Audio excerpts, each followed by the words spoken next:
Welcome to my channel. In this video, I'll be showing you a game. See, there are apples falling on penguin. Penguin should save itself from the fall apples. Okay, so I'll show you how this game works. See, you can see the score increases with every apple, right? So if it gets hit by any apple, then the game will end and you can see your score. Okay, so this game is developed in Scratch. So I'll show you how to program this now. Okay, it's very simple and interesting, right? So take a new tab and search for Scratch programming and then go for scratch.mit.edu.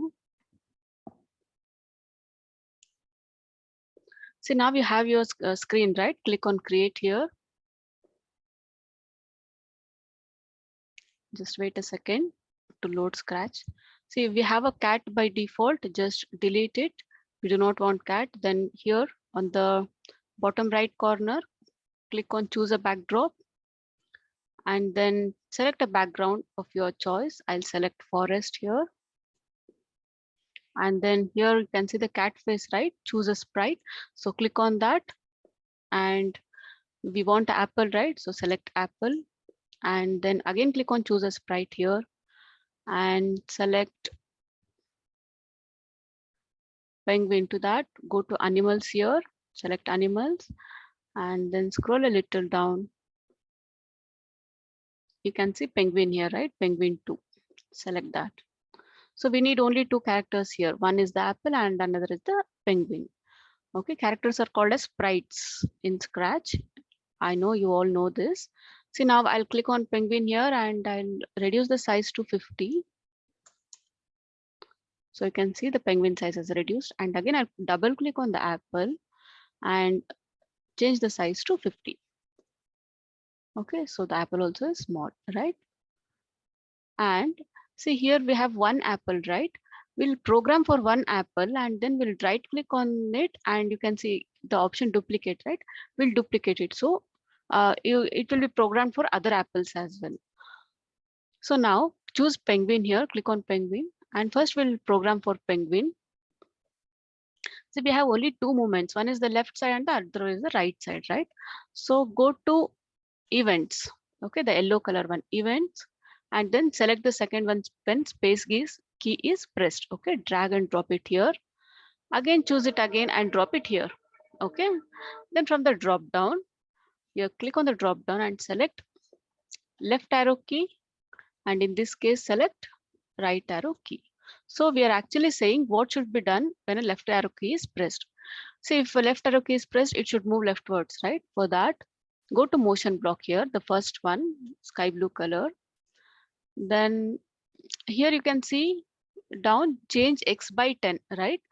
So select that and drop it here, right? Again, select change X by 10 and drop it here. Okay, so when left arrow key is pressed, it will be -10. See, this is the speed with which a penguin moves. -10 indicates left side, 10 indicates right side, right? So I'll keep it minus, I'll make it -20, so it moves a little fast. Okay, so this will be 20 steps. See, now to cross check, what you need to do is just click on this yellow block. You can see on the screen how the penguin changes its place, right? And for left, you can see it changes left. And if you want to add sound, go to sound block here, the purple color one, the third one, sound blocks. Click on that and select play sound. Okay, the first one and drop it here. And again, select it and drop it here. So now if I check, it's moving left and right, right? Now the apples should fall. Correct. For that, we should go program for apples. So select apple here. So we'll program clearly for one apple and then we'll just duplicate it. So we'll have 3 apples on screen. If you want more apples, just duplicate it another time. That's it, right? So now for the apple, go to control block. Sorry, events block. Select when flag is pressed. Okay. And then go to control block. So you can see repeat until, right? So select that, the down, right? Left, bottom left. So select that and drop it here. Repeat until. So you can see here it's a hexagon. Only hexagon blocks can fit into this, right? What is the condition? See, apple should keep falling continuously, right? Till when? Till it touches penguin. So if it touches penguin, then it will be like game over, right? So for that, see, go to sensing block here. Click on that. This is the first one, touching mouse pointer. So drop it here. Okay. And from the drop down, select it to penguin 2. Okay, touching penguin 2, right? So until the apple touch penguin 2, it should keep falling downwards, right? So go to variable and set my variable to, see, I'll tell you why we are using this variable. See, we want apples to fall always from top, correct? So the top will be, y will be always, see, if I take this apple down, y, you can see the y here, y is 175, right? So y should be always 175 in the beginning, correct? So for that, see, go to motions block.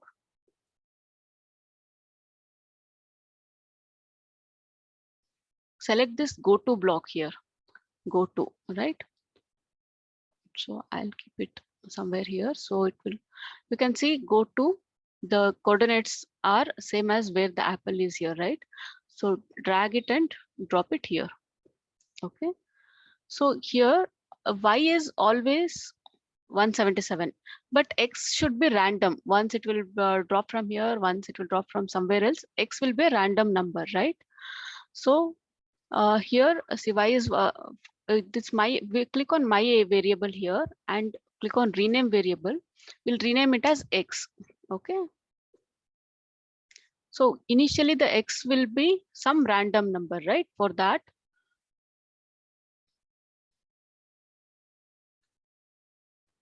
in the operators block here, the green color one, click on that and you can see pick random 1 to 10, right? Select that and drop it here. Set x to some random number. See, what will be the random number? If you place here, you can see the x-axis is minus 233, right? And if you place it here, you can see it is plus 230, right? So somewhere between minus 230 and plus 230, x should take a value, right? So for that, we'll change it, pick random from 230, minus 230 to plus 230. And here go to, then again we'll change this variable, right? We should use x here. We'll set x to some random number and we will use that random number here, right? Go to variables, the orange color one, the last but one block, variables, and select x. Here you can see our variable, right? X, drop it here. Okay. So what you can see here, x is a random number from minus 230 to 230, some random number, some number in this range, it will pick and it will place it here.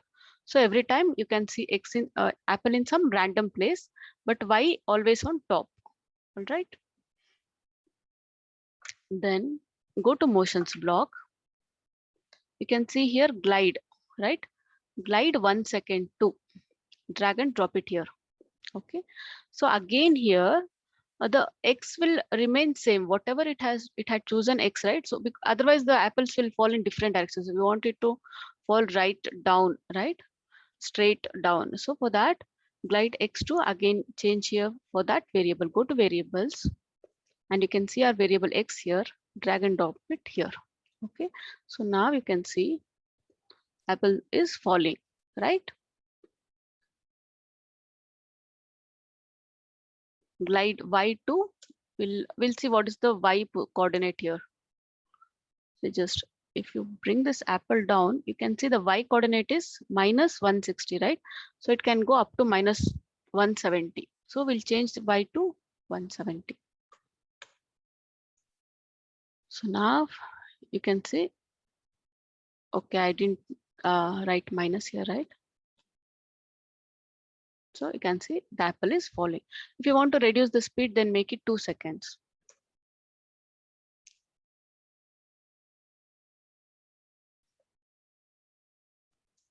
right?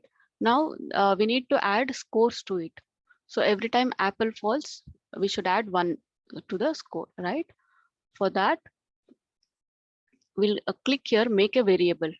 See in the variables block, you can see here in the white color, make a variable, right? Click on that and we'll name a variable, we'll take a variable called score. Okay. So we have a variable score, right? You can see here set score to 0, right? So drag it and drop it here just below the flag, right? So initially the score will be 0, right? In the beginning of the game. Now, every time apple falls, we should change the score by 1, right? So now you can see the score becomes 1, became 2. So for every apple drop, the score is changing by 1, right? Now that we have programmed for one apple, we'll just right click on this apple and click on duplicate. So you have another one, again right click and click on duplicate. So if you run it, you can see we have 3 apples, but all 3 apples fall together, right? So we'll add a wait block to that. First one, let it be as it is. Go to the second apple and then go to control block. See, you can see here, wait 1 second, right? So when flag is clicked, wait for 0.5 seconds. So this apple will appear after half second. Okay. So again, go to third apple. Again, choose a wait block here and drop it here. So for this 0.7. Okay. Now if I execute, you can see they are falling at different timings, right? Now we need to program what if apple touches penguin. For that, go to penguin here. You can see forever block here, right? This is in control block. Okay, so select that and drop it here, forever. And then you can see if block here, right? Just if, we do not want if else, just if block. If, right? Drag and drop it here, forever. Means throughout the game, if anytime if it touches, that's what it means, right? If, and then again go to operators here, the green color one. You can see or operator here, this or this, right? Drag and drop it here. So you can see in hexagon, only hexagon blocks will fit, right? So again, select OR operator and drop it in the second hexagon here. You can see here, right? Drop it here. See, first one is for the first apple. This is for the second apple, third apple. If, so for that, go to sensing here, block here, the sky blue color one. Select the first one, touching mouse pointer and drop it here. From the drop down, select apple. Again, select touching mouse pointer block here and drop it in the second hexagon. So this time, apple 2. And then again, select the touching block here and drop it here. And this time select apple 3. So if touching apple 1 or apple 2 or apple 3, then we should stop all, right? So go to controls. And you can see, if you scroll down, you can see stop all here, right? And then go to looks block and scroll a little down.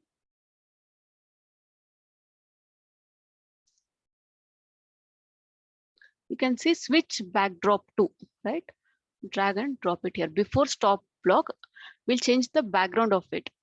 Select backdrop 1, which is white color, just plain white color. Okay. So then this block will not execute if we do not add when flag is clicked, right? So go to events and then drag and drop when flag is clicked.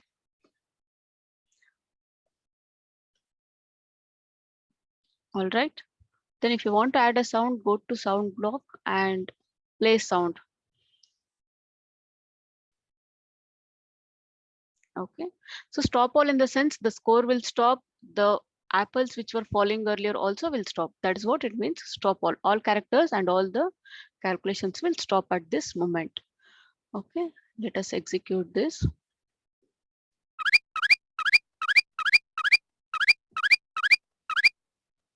So now if I touch apple, so it changed, right? See, now click on backdrop here or stage here. So just click on stage and then you can see backdrop tab here, right? On top left. So click on that. And this is the background. It switches to when game over, right? So select T. T stands for text here, right? Select the text and drop it here on the screen. And then we'll write game over. Okay. So you can enlarge that. Click somewhere outside. Now you get a blue color border for our game over. So click outside the screen and place it here. Okay. Now if see, this will not execute because it's already touching apple, right? So we'll keep our penguin somewhere here and then we'll execute it. Okay. See, it has not changed its backdrop yet. For that, go to code here. And when flag is clicked, go to looks block and then select switch backdrop to forest. So initially it will be forest. When it touches apple, it changes to some other backdrop. Okay. So why it's happening is it's already touching apple, right? So I'll move my penguin a little aside. Now you can see. So the scores increases and you can play this game endlessly. I hope you have enjoyed programming this. If you like my videos, do not forget to like, share, comment, and subscribe to my channel. I'm Gayatri. Thanks for watching.